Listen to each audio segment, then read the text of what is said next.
Welcome to yet another interview on Rethink Peer-to-Peer Kredite. I'm your host, Danny Neithardt, and today I'm joined by the two strong voices, the two strong men of Debitum Network. On one side, we got Martin Lieberts, who is one of the founders from Debitum, and as far as I understand now, also the sole owner of the company. And on the other side, we got CEO Sergey Demchuk. Guys, thank you very much for taking some time today. First off, before we start, I would say with some more like Debitum related questions, please let our viewers and listeners know how you're doing personally and if you started off well in 2021. Sure. For me, I think the start has been fantastic. There have been a lot of professional development in 2020 and a lot of plans for 2021 that we will talk later on. So I'm really motivated, focused, and full of energy. And also personally, it has been a great time for me, spending a lot of quality time with family, because now that's all you can do in this region. But not only because of that, but I think that's really valuable for each and every one of us to spend more time with the loved ones.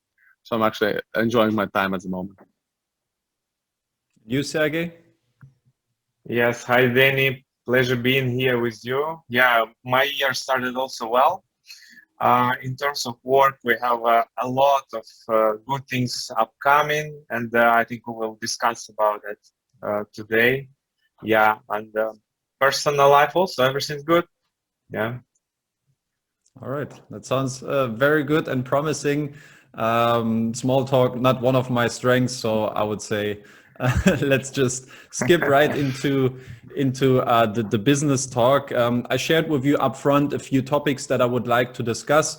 A big topic, so also for the listeners and the viewers, to me today is the financial situation of the company. I think there's a lot surrounding this topic, which is something Debitum never has really commented, or there's no really public statement. So I'm quite curious for your answers today. But before, it's something people maybe are a bit tired of already. That's why I want to, get this right off the table, talking about pandemic, talking about 2020. It's really just one question as a kind of very small review where if you want, you can both answer just very shortly. How did the platform manage to deal with the circumstances last year, which obviously have been quite extraordinary and a bit of, coming out of very unexpected, and how was it affecting the business and does it still? Yeah, I can start. To be honest, we had a very good year. 2020 for us was a good year of really great growth. So we started 2020 with a portfolio less than 2 million, and in the end of the year we had more than 4 million of invested volumes on the platform. We onboarded many new loan originators. So we found like really good niche loan originators that provide good assets to our investors. I think we have 5 new loan originators during this year. During the year we had like different situations, but all in all, everything is great. Yes, so we are growing. We have a lot of assets now to offer for our investors. Investors appreciate that. We are happy with them. They are happy with us. I hope so. Yes. So I'm very positive about last year. I think, Danny, what we did is there is this old saying that in every crisis, in every downturn, there's actually a huge opportunity. And you can see the problem or you can see the opportunity. So I think Sergey and the team, we saw the opportunity. They saw the opportunity, they took it, and that it managed our growth. And I'm very happy about that. And I think it's a strong also signal for our investors that we are a good platform. We are a great platform. We see an our opportunity to grow. What I personally find very interesting, understanding as you say, in every crisis, you can also a little bit see how the companies respond and somehow also the performance is affected a bit. With Debitum, obviously, I think you had quite or very little until or almost no problems with your lending companies that you have onboarded on the platform. Is that maybe also in parts because lending companies have also been, been provided strongly, for instance, with Novelty Finance, with funds from European, like supporting funds with programs that made it also a bit easier for them to allocate than some funds to other companies, or because I think it was also a bit like slowing down a little bit the origination level at some point, obviously having on one side the investors being a bit more cautious about their investments, but on the other side also like the origination as such from the lending companies decreased a bit because of those circumstances. Just like give some insights to how the performance developed with your collaboration partners. Sure. No, on that, what I can say that some of our loan originators really received good support from state, like to support small businesses. There is like one example, Novelty Finance is a Lithuanian company. They received around 30 million of a credit line from Invega. It's a Lithuanian state agency that supports small business. And they actually helped a lot for small businesses in Lithuania. Same for our UK partner, Cube Funder. Their clients received support from UK government. So in many cases that helped. But I think the key factor is not only this. Key factor is our risk assessment. I think we talked about that so many times that actually I didn't want to speak about that, but since you asked, I have to say it one more time. And for us in 2019 and the beginning of 2020, we actually thought that we are too conservative when it comes to risk assessment. But life and this crisis showed that we were correct. And that's why none of our loan originators actually failed to repay the obligations. Of course, there's some cases of defaults for their final borrowers happened, but all was settled in a proper manner. So I think it's like, okay, yes, support of government in some cases, but most important that the quality of due diligence and the quality of onboarded loan originators on the platform, that paid us back. Yes, that's what I would say. And also a quick one. I think it's the same old debate about business loans versus payday loans, right?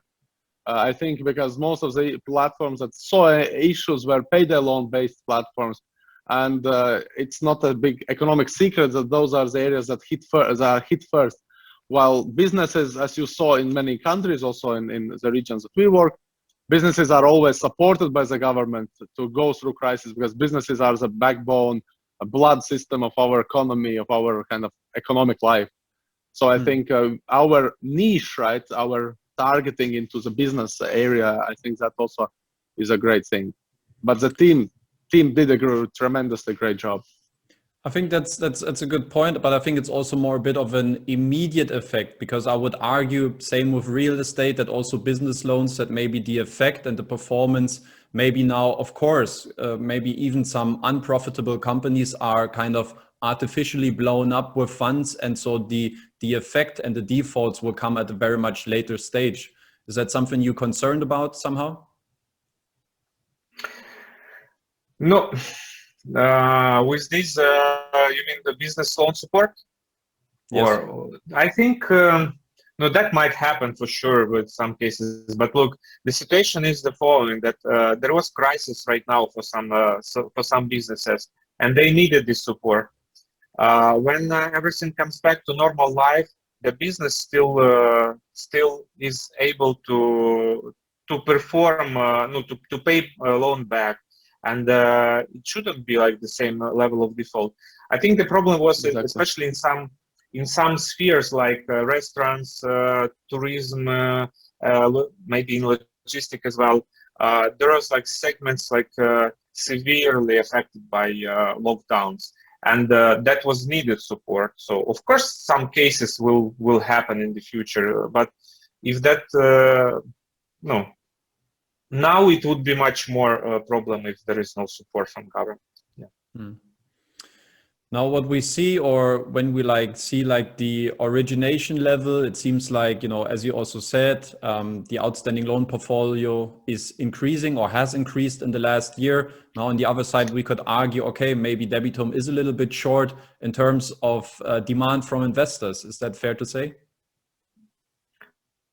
Now, yes, that's the situation. So during the year was a bit different story, that we had less assets because in the mid-year, in like early autumn, we were more cautious. Our loan originators, they were more cautious with new disbursement. But now situation is getting back to normal in many for many loan originators. And currently we have really good assets to offer for our investors. And we constantly growing, so let's say net growth every month is more and more. But since we have more loan originators now, we have more loans to offer, we need more investors, and we are happy to invite all of your followers who will listen to this interview to join Debitum, to try to increase exposure with us, because I do believe that many of guys who follow you, they already Debitum investors. But we are happy to give as much information as needed to make sure that you should increase your exposure from, let's say, 1,000 to 10,000 euro. Mm. Yes. Yeah, the exposure level or the quality of investors is also something that I follow with a big curiosity, because it's an observation that I had, that I also shared with Martins a few weeks ago when we had a conversation. Because when I just look at the monthly statistics that Debitum is sharing on the blog, you see like that the total number of investors that join the platform every month is kind of stable or even slightly decreasing month by month. At the same time, you see like there's bigger deposited amounts. And I think that's also a bit credited due to your decision that you took then last year in August or September, saying like, look, we just want to have like we don't want to have the very, very small retail investors that just, want to try with a couple $100 to invest on our platform. But we say the threshold is now 500 euro to deposit at least, and 50 euro per asset. And I think also in the past, we discussed this also in various opportunities. You never made it a secret that you also said, like, strategically, we're also looking strongly also to acquire some institutional investors. So you're rather, like growing vertically rather than horizontally when it comes to investor acquisition, I think. So how do you currently see this this balance between just getting like really like the big fishes, the big institutional investors? Is that like really the big focus of your work, rather than really going for smaller retail investors, like I would also consider myself? No, yes, actually we run into two directions, I would say. With retail investors, with a focus on more high net individuals, I would say, or like those who are willing to invest significant amount. I believe that 500 minimum deposit is just a temporary measure. It will be even increased in the future, because what we saw that the quality of investors changed, and requests that we receive from them changed. They ask questions like financial questions, not just asking like let's say for cashback or something like that. Then that never happened before, like it's happening now. It's like every week someone dropped like first deposit ever, just registered it and dropped 10K, 20K. So sometimes it happened like this. And after that, we start speaking with that investor, and he understands better how we work, and he increased the exposure with the platform. So we like this approach, and investors appreciate that we can give them more information. We give them like personal approach. Like we see where they invest. So every time when, for example, new assets of that class uploaded to the platform, we just notify them. They like this personal approach. So this is what concerns retail investors. This is our strategy. It goes well. We will go in this direction further. As to institutionals, we also spend a lot of time on working with institutionals, explaining them how we work, why they can trust our due diligence. We provide as much information as needed, and those institutionals with whom we work, they also they are increasing exposure, and that happened in 2020, and for sure it will continue in this year. Yes, so we work in both segments.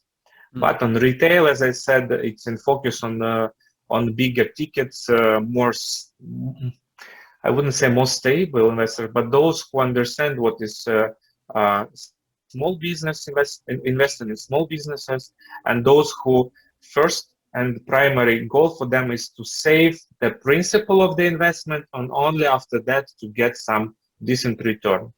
Yes.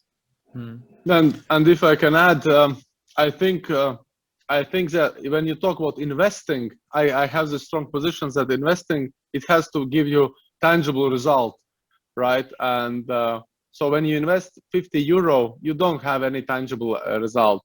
Say if you earn even like 50 euro, even if you double it up per year in a miraculous way, it's not tangible. So I think that that's not really investing. It's more like playing. And I think that for anyone who is having a salary like 1,500, for example, to 2,500 euro, it is possible to save like 2-3 months and start with a 500 deposit. And so I think I don't buy if someone says me that 500 deposit is too large, because some guys drink 500 per night, right? Like if you go to Old Town, not anymore, but you could see this crazy thing. So you go to a restaurant, your bill could be like 200 euro or something. So when someone gives me this like 500 is too high, I'm saying like something's not correct right there. And another thing is that I think what we don't stress enough, that we want to help our users to accumulate wealth and to actually grow their principal, right? Actually to keep that funding, to keep those funds, and to become wealthier, to have more wealth in the future.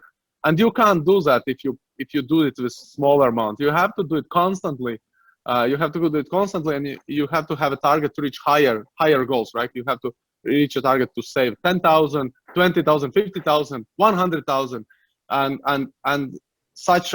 Our approach can help to facilitate that, help to facilitate that habit of saving, of actually saving an investment and accumulation of wealth. I think something, or one aspect that could certainly enhance further trust from investors is the licensing now in Latvia. I know, Martins, it's a topic that you follow up very, very closely. You're like the main guy then also like looking after this topic. Now we had New Year, Debitum was changing the entity to SIA DN operator, which is kind of a legal also requirement in order to comply with that new license.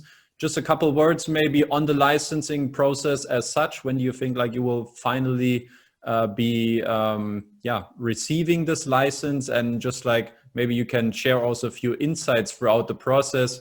What have been certain struggles, something behind the scenes that people probably don't really see from the outside looking in. Yeah, I see the first one is the way how you introduced it. You said that I'm the guy following it. And I think that was one of the biggest struggles we had last year, like in summer, that we chose a strategy of having external consultants helping us to create several packages of documents. And to be honest, they had experience in that, etc. But this platform business is not something common, right? And it's a new thing. It's a new twist to the same old licensing, to the same old license. So it failed miserably, to be honest. And as far as I hear from regulator, from other companies, I hear that others are having similar struggles if they take external consultants. So what we did in autumn, and that helped really, really strongly, that we took all of those processes in our in-house. Basically, we worked on all the procedures that we had to, and currently for us, we have finalized all the business procedures. We are already creating descriptions of investment opportunities, and we are in the middle, I would say, for AML procedures and procedure kind of batch. And but I think I would expect, if nothing changes in the speed how regulator answers and gives comments and provides feedback, and they have been tremendously awesome and great at that and super fast. If that doesn't change, I think we still should get it in the first quarter. If it changes, if it becomes a bit more struggle, a bit slower, then I think we'll get it in like 2 months, 3 months tops. And the insight I hear that I understand that there are 2-3 platforms that are front running this licensing process in Latvia.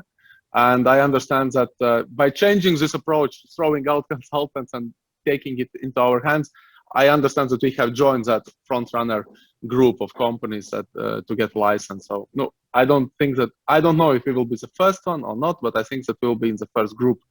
I hope so. Can you say, like, what is it that you think will effectively change for Debitum having this licensing, having a brokerage firm license? What do you think?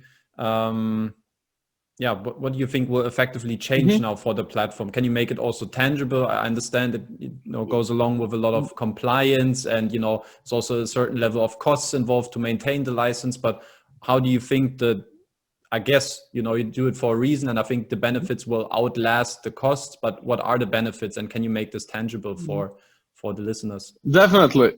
I think the kind of the real benefit is the investor protection, and I think when you just collaborate with a company, you basically have to trust that company, and there is no third party in reality, right, who is checking if everything is done by recommendation, by procedure, etc. When you regulate, there is a watchdog regulator who does constant audits on procedures, on processes, etc. And for them, the main reason and the key point for them is to keep investments safe and to keep investors safe. But it has also the other side of the coin, right? Because to keep investors safe, you have to gather more information. You have to fill more bureaucratic procedures. You have to fill more templates of documents to make sure, basically, in a way, you have to make sure that the investor is eligible to invest, has enough experience and knowledge and understanding, right? There is a MiFID directive, MiFID requirements, etc., etc. And you can see it already. I think that also we launched, if I'm not mistaken, the questionnaire for investors. For our users, as they have to start to fill questionnaires. Currently, it's kind of not mandatory yet. We are allowing not to fill right away, but they have to fill questionnaires now and indicate their experience, education, knowledge, etc. Answer some test-like questions, like in university or high school, like multiple choice tests, and they are scored based on that. And the reality of that will change that if your score is too low, like totally too low, basically we see that there is no understanding whatsoever about this investment products, and that such type of users will not be allowed on the platform. And that is one of the things how regulator makes it, right? They protect you by checking, like by forcing us to check investor if investor is kind of smart enough, has enough experience to use that money. No, it's an interesting debate. I think it's a debate it's a wholly different debate that can be done. A whole different, but maybe just very quickly, because I find this curious. Do you have like internally some predictions or some forecast how many investors could potentially fail this test, and how this then kind of negatively impacts your fund flow? They shouldn't. To be honest, the ones that are on the platform, unless they fill the test wrongly, they shouldn't fail it, because the experience that they already have on Debitum platform basically would be enough for them to continue being on Debitum platform, right? So for the current users, it should not have any consequence for them. It might be maybe for someone, a new user, and I would say it would only be for us, for our case, how we have structured the algorithm and scoring methodology. Basically, it would be only for a person who has no education in finance and economics, has nothing to do with the finance and economics in terms of work, and has never done anything in finance and economics and investment. So say philosophy student right out of university, working in a law company or government institution, having no experience whatsoever with money. Maybe such person would not fit right away. Sergey, let's bring you back into the conversation. I know that you're more focused also on the acquisition of those higher net worth individuals, of institutional investors. In your conversations, do you feel like acquiring this license will positively also impact then the acquisition process? And do you still have like bigger investors that say, look, when we have an additional layer of security, I know you work also a lot with SPVs and something to put also a bit more the mind of those investors at ease, you know, to structure their investments in a certain way. But do you think like this license is also a crucial element to even enhance also your progress on those institutional investors? Absolutely. That will gives us very good growth opportunity. No, it's not a secret that some high net individuals and even institutionals, they worked with some platforms that actually failed. Yeah. So sometimes even if you are clever person, you understand financials, you are not protected of that situation that someone cheated on you. Yeah. And such things like regulation will at least, let's say, protect from that side, because it's like criminal record check, source of fund check, everything is already like more transparent. So for sure it will help. And I will give you just one simple example. Once we informed all our users that we are changing our legal entity for DN operator, because it's requirement of a regulator, and the regulator gave us green light to do that. In January, we had huge growth of deposits from existing customers, from existing clients. So it showed that even such a step already gave them more trust on Debitum, and they increased their exposure with Debitum. So for sure it will work well for us, and I'm looking forward to having this license. Yes. Now, we mentioned already SIA DN operator, a new legal entity basically in place also due to this licensing process. I understood that's also an entity that you set up basically already 2019, if I'm not mistaken. Now, the question to me is, prior this, Debitum was working under a roof or within a company called SIA Prosperitu. And as far as I know, and from my understanding, this was kind of a more or less, or to the bigger extent, an IT service company, you know, with various IT services, you know, and product services, consultancies, everything involved. Why haven't you, when you founded or when you went online with Debitum in September 2018, why haven't you, and that's maybe a question to you, Martins, why haven't you said in the first place, hey, why don't we just have a separate entity for the Debitum network platform to just have everything, you know, financially more in order? Because this kind of, I think, also was confusing investors a bit, you know, okay, we don't see any, you can't properly read any financial performance then from Debitum out of this, to break it down. So why have you decided in the first place to go with a different entity rather than setting up something specific for Debitum? Yeah. First of all, I think it's on one hand it happened naturally, because SIA Prosperitu was part of development. They were supporting development, and in the development of the platform, worked with the company, worked with the IT team, did some tasks for the platform, and then we at that time we were still looking at the regulations throughout Europe to understand where it would be better to register an operator, and we were looking at Estonia and Latvia. Lithuania we knew quite well already. Looked also at some other countries. I think we looked at Ireland and Malta, and so we were in this process. And for us it was somehow that as soon as we understood that, yeah, we stay in Latvia, and to be honest, it was fast times for us at the moment. We were right out of gates developing the platform. We were on a tight schedule.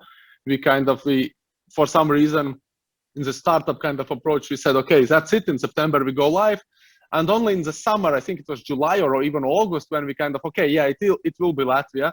There is no other option how to better structure it in a way where the legal framework in 2018 is the most favorable. And we somehow said, okay, there is already companies, there is already partners, they already work on those things. Let it just go on like that. We were considering, actually, we were considering opening a new company at the time, but we didn't know how it will end up, what will happen.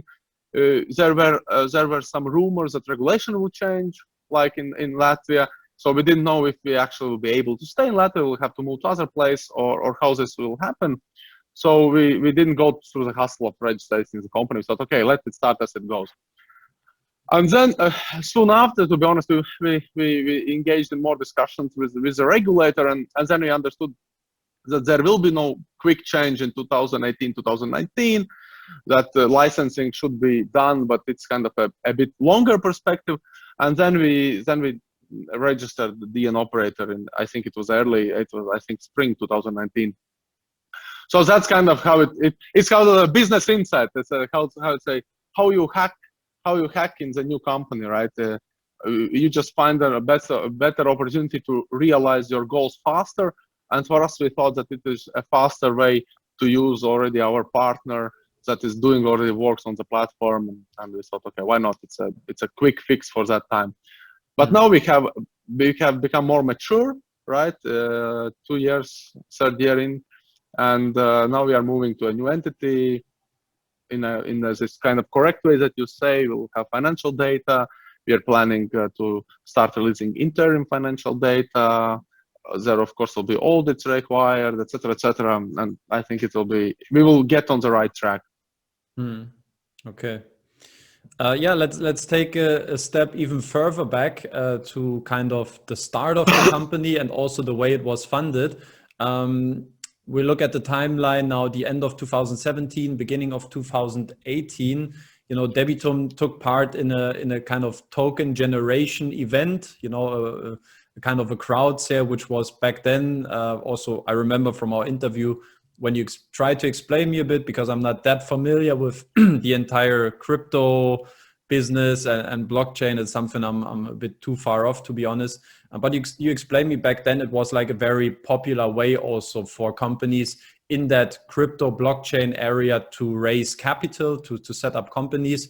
And back then, Debitum basically sold 400 million of DEB token that later then transferred to a funding of around roughly 6 million euro. Can you, in simple words, break down and explain what happened back then and how this exactly went down with the funding as such, and what this kind of crowd sale has been, just to make it regular investors like me understand like what was really happening with the funding with the Debitum company in the beginning? Yeah, I think you need to understand what was happening in 2017, and specifically in the regions that we are in Lithuania, because Lithuania was a front runner of those token generation event kind of projects. It was America, USA, China, and then Lithuania was a third in the world by the amount of projects and the amount of funds raised. It blew out all venture capital investment in Lithuania from independence of 1991. So what was happening at that moment? Blockchain technology was on the rise. This was a big new thing. It was unclear at the same stage, right? There was Bitcoin was there, Ethereum was there, some new blockchains appeared, etc. Like a lot of technologies that was very, very promising. And then this model appeared, basically where you are able to sell tokens that people would use later on, or will have some usage benefit later on in your platform for funding to create that platform in the first place. And many projects were there. We were one of those. We took that opportunity for funding. There were a couple of similar companies, to be honest. We were not the only one company in that area, or in this kind of business area. There is a Hive Terminal, I think it was called in the beginning. Now I think it's just called Hive. And there was Populous in UK. Hive is, I think, Slovakian company. So there are more companies like us that were taking that advantage. way of approach, that funding approach, that development approach, and we took that as well. So when we started developing the project, we actually, I don't know if you remember, but in 2018 there were actually more crypto related features in the platform. You were able to receive your interest payments in DEB tokens. You were able to exchange euro to DEB, DEB to euro. There were a couple of things that we tested in 2018, 2019, and a lot changed from 17, 18. Say transaction costs increased dramatically. If transaction on blockchain in 17, 18 costed maybe cents, then now in 2020, 2021, it would only also cost like $200 per transaction on a blockchain. So a lot of change. So we started in a way. So what it means, we wanted to see if this new technology and how we can apply this new technology for this business model, for funding business model. We tested different use cases. We still have some use cases right now, like loyalty program in the platform.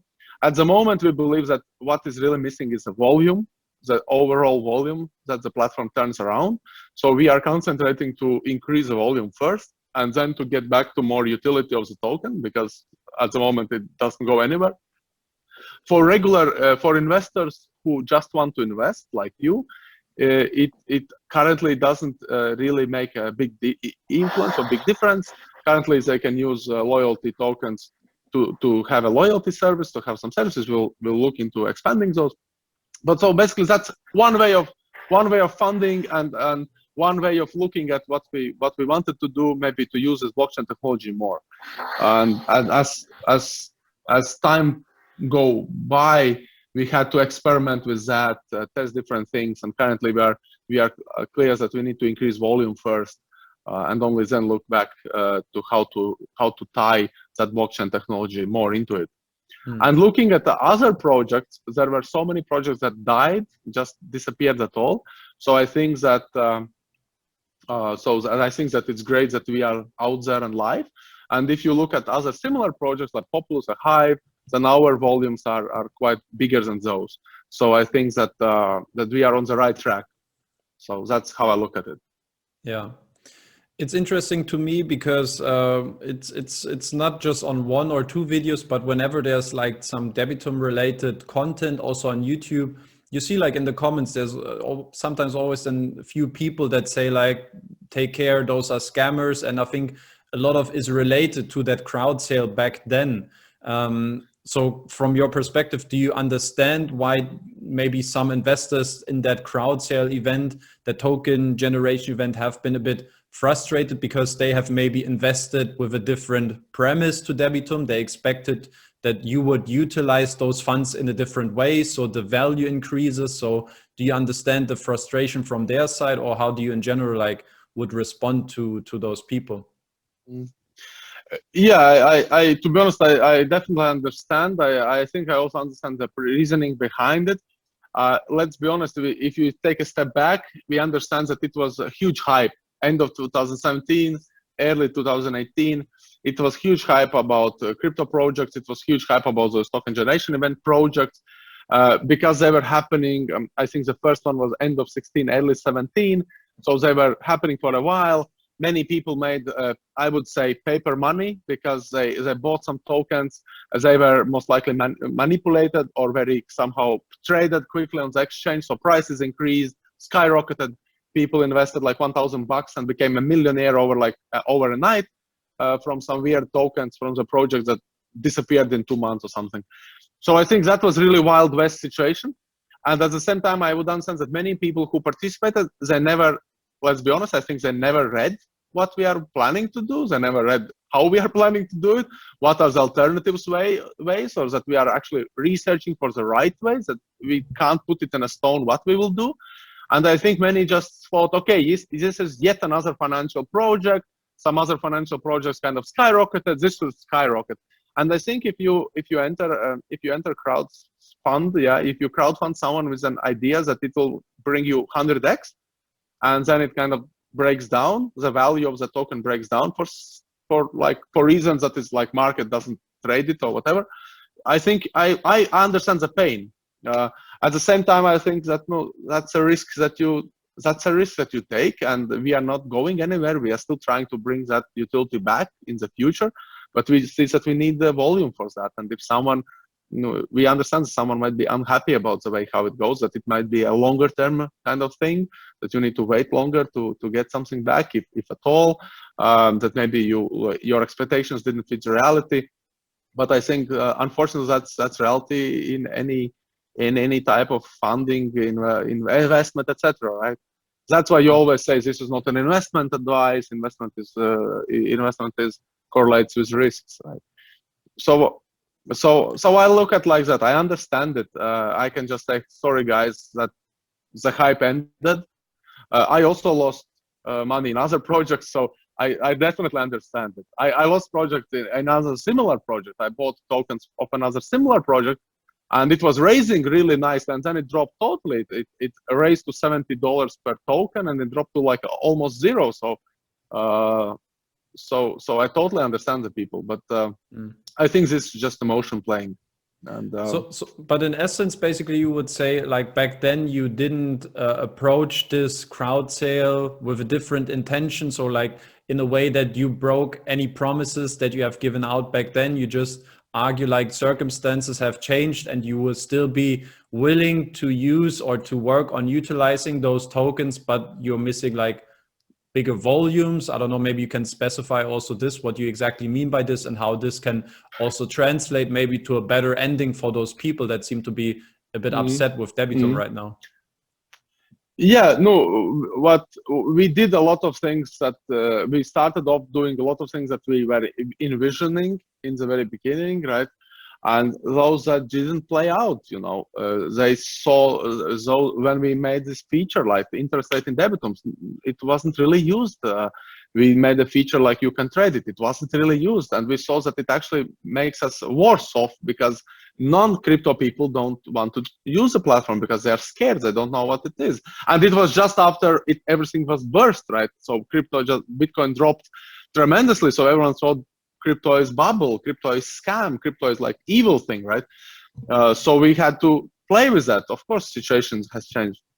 So I'm thinking that currently what we are looking for, we are looking to increase volumes. We are looking at some other possible spin-offs, that what other features we can do, how we can turn it so that we can bring back value or utility for tokens that should or could bring value. But that is a long process. That's a long, complicated process. We are looking now, like if you look at crypto area, now there is this decentralized finance kind of hype again, right? Some hype. Many companies do some decentralized finance. In some of those you can understand, kind of you lend crypto or something, but some you don't understand. Many people would not understand what it means, like synthetic trading bots that bring you 500% yield. Like, how can that be? What it is? It's no, it's like complicated. I think it's complicated area, but we are trying to ride it. I personally think that the technology is quite strong, blockchain technology. I think cost of that, using that technology in a public space currently is too high. Definitely too high for a reasonable fiat-based project. Even for crypto-based project, if you look, you have to pay huge amounts in fees now. So I think we will have to play with it, research it further, see what happens, wait out, and find a solution for that. One last question, which is a bit related, but really just with a very short remark from your side, Martins, because it's not the main topic also here on this channel. Exactly. But currently, cryptocurrency, it's something that gets a lot more attention, worldwide. I see this in Germany very specifically. Bitcoin, the rise and everything. You see like big companies partnering up, allowing Bitcoin payments or setting up the infrastructure for cryptocurrencies to pay with them. And I think it comes a lot more to mainstream. Just very quickly, what's your current view on cryptocurrencies? Maybe Bitcoin in particular. Do you kind of, how do you feel about it right now? I think it's a market that you can never forecast what will happen. Right, it seems that Elon Musk believes in Bitcoin. Maybe want to use Bitcoin on Mars. Who knows? There are many speculations. at the same time, I have seen this Bitcoin payments have been used by scammers a lot. So when you allow Bitcoin payment in your shop or when not, or for your service, you never know if that Bitcoin was not stolen. Maybe it was like through money laundering or whatever. So I think it's very unclear space. It's very unclear space. It's unclear for me what it will be. I still think that the blockchain as a technology, it has huge potential.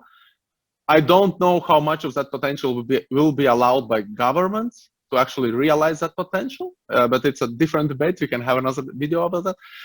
So I wouldn't bet my money on the Bitcoin. I think it's just very risky. So I wouldn't bet my life savings or whatever on Bitcoin. Say for life savings, I would actually prefer platforms like Debitum. I think they are more kind of stable and understandable. But I definitely keep some position in crypto, because if it really skyrockets, it's a great opportunity, but for small amounts of your investable funds. Okay, thanks for your statement. And to me, now coming a bit more towards today's situation, like after we dealt a bit maybe with kind of the ghosts from the past a bit that you see here and there with Debitum. I remember in our interview that we had March 2019, you said like because of this crowd sale, like the funding is ensured for 3 years until the end of 2020. Naturally, that leads kind of to the question, like, or you said like to the end of 2020 without needing any additional, income through our business, for instance, or we don't need any additional funding. How's the situation right now, the funding with Debitum at the moment? Yeah, now that's true. So we have worked on other funding possibilities. This DN operators and new operators that we have set up, it has equity of 310,000 euros. So that will be used for daily operations until we reach break even. We were planning to have it we hope to plan it last year. To be honest, I think this crisis, maybe other factors influenced it. Now we see realistically we could have it by the end of this year, 2021, at approximately like 10-15 million a portfolio, because commissions have increased, etc. And like Sergey might talk about it a bit more detail. And other what we have done is that we actually have for the development of the platform, we have also got some extra funding, extra functionalities that we have promised to look into research from the government. So we have gotten a research and development grant to develop a bit more artificial intelligence kind of based and machine learning based things. We are currently looking into that, developing new things for loan origination, scoring of loan originators, scoring of portfolio, etc. So we got some extra funds, basically some extra management of cash. So we solved that issue. Yeah, but without these things, I think that would be, we would come to end of our funding. But now we have it for further. I still see no issue with that. I see that we will be able to reach break even with the funding that we have. Okay, interesting. I wanted to get to that point, that break even point a bit in 2-3 following up questions, because I first wanted also that people understand a bit better, like how does in general the monetization model of Debitum work.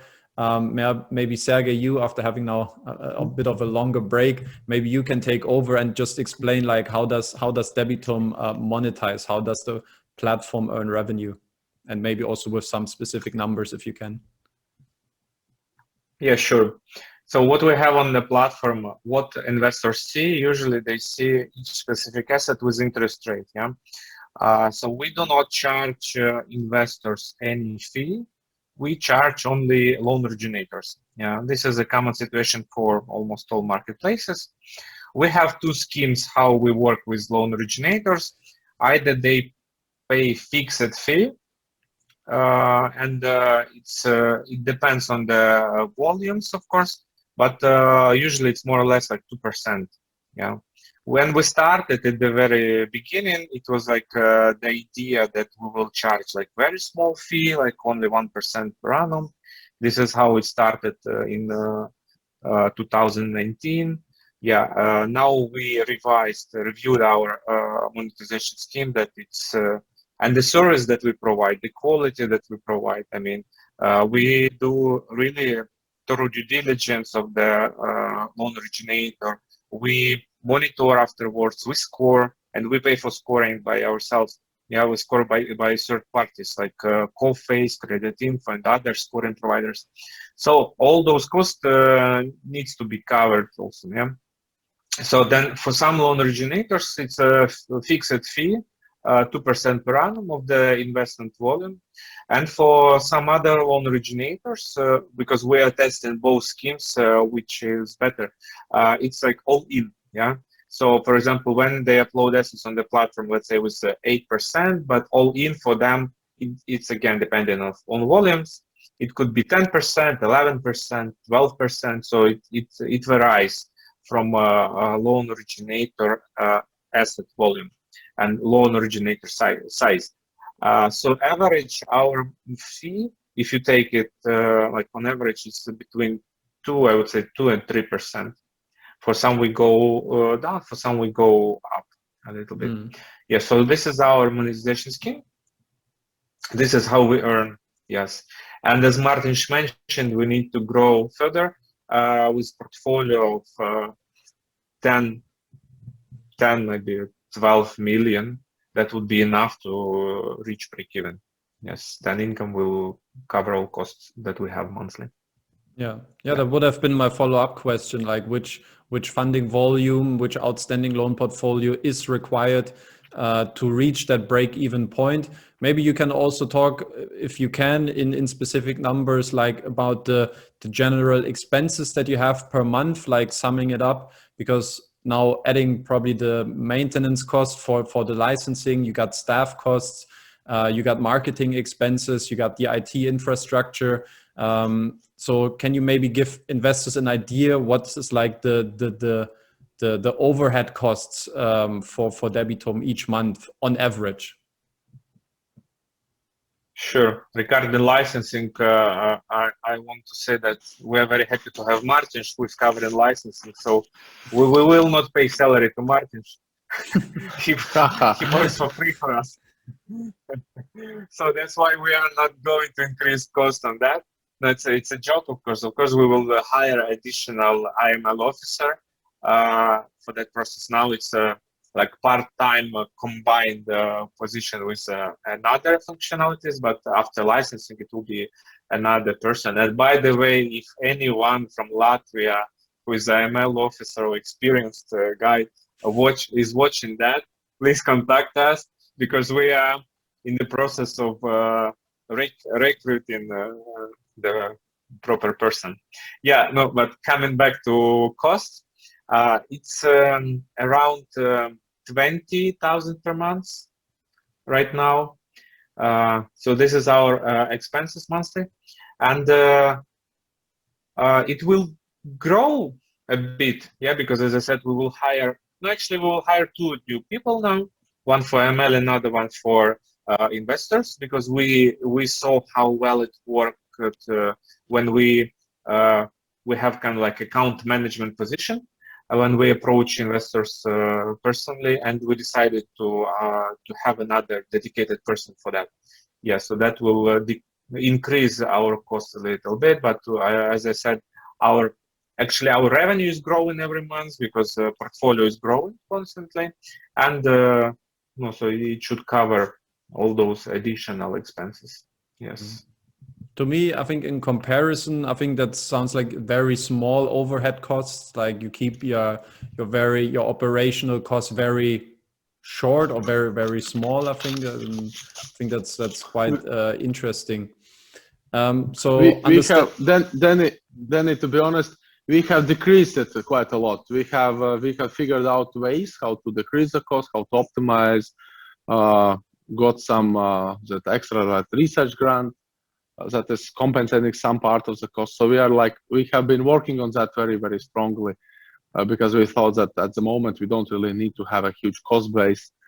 We can work differently, and that's also maybe a reason why we why we concentrate on less individuals, less investors, but on higher volumes and providing more value, more information to them, because we have the data and the information, and it is kind of more cost efficient as well for us, to be honest, to deal with that rather than deal with huge amount of people and with different individual requests, etc. No, like we have been working on that a lot, and Sergey has helped throughout his career with Debitum to bring that into some order. From which level have you been decreasing the operational costs? Like when you're now to 20, where have you been before tops? What was it? Like the very tops, it's like just crazy. It was a couple of hundreds per month. I think it was the very tops. Because we did like in the very beginning, we really wanted because we also got. You mean like 100,000 or 200,000 or? Yeah, 200 and more. So when the launch September 2018, that was huge cost for us. Maybe even more, because we went to 2 huge events. We sponsored those events. We wanted to put into the marketing. We had advisors, marketing people who suggested to do that. Let's be honest, it didn't pay back as well as it should have been. So we made our fair share of experience and trouble. So, and through time we figured out that we need to do it differently, and that's what I was also talking earlier, that you need to experiment all the time, research how to do it better, what works, what doesn't. Unfortunately, some of those mistakes or learnings are, lessons learned. So unfortunately, some of them cost. Yeah. No, that's life. And when do you forecast this break-even point to be turning in? End of this year. We actually have planned to get 10 million portfolio in the end of this year, and I believe it's doable. What we see now, how we grow now month to month, and it seems we may even do better. Yeah, so that's our expectations. And the additional funding, you feel like will it be necessary until then, or is that something that will come in place at some point this year? And also, like, how big will that grant that you talked about, how big is it going to be, and how long will that kind of prolong then also the sustainability of the platform? We are already receiving it on a monthly basis, I think, for some half a year now, and it will still go on for, if not mistaken, 1.5 years. So it covers partly, most of the part of loan origination, risk assessment activity, because in that activity we also do research for that activity. When we do activity, we collect data, we do research for the project. We are improving. We are already doing the first algorithms that could improve us to make it more automatic. So that's an ongoing already. That's an ongoing process. So I think that for 2021 we will still burn money, and that's where this equity of the operator comes into place. And at the end, I think at the end of the year it should already be good. If other things don't change, life is always, you don't know how it will be, what will be the market, commissions, etc. But now looking at volumes and where we go, where the team is heading, it's a really strong start of 2021. All right, then I think that should cover, I think, most of the parts that I wanted to talk about.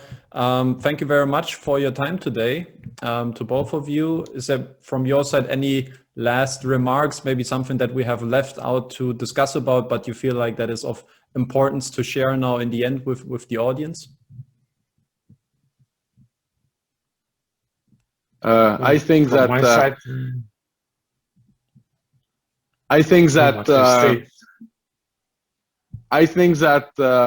we are a really great niche player that is concentrating on business loans and is concentrating on different level of risk assessment, risk management. We also see that at the moment that we see that our risk team is strong. We are doing great job at risk, and I think our time will come when more users, more investors will actually understand the value, or will notice the value of that strong risk assessment, strong due deal, bigger safety at the end of the day, one way or another, and better track record compared to other players in the market, no defaults whatsoever. So I think slowly, but we will get to huge increases later on, and we see that it's just the beginning in 2021. So come join us in this journey. Yes. To a better, safer, and sustainable investment that will accumulate wealth for users. And Sergey, you, any last words? Like almost nothing to add, actually. What Martin just said, I can confirm that. Happy to invite new investors or existing investors. Please increase, work with us more, and we are happy to answer any questions. You can reach us out through website, or you can find myself as well on LinkedIn or any other tool. Yes, and thanks for inviting us, Danny. Thanks for view it like till the end to our investors.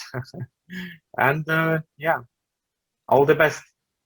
All right. And last final thing from me is that don't be that our new account manager Alina might contact you sooner or later. So look forward to that, and ask all the open questions you have to her.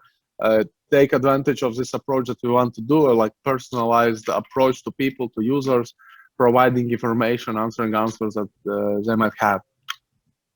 All right, looking forward to that. Then thanks again, gentlemen, for your time, and then wish you all the best for 2021 and Debitum developments. Thank you. Bye-bye.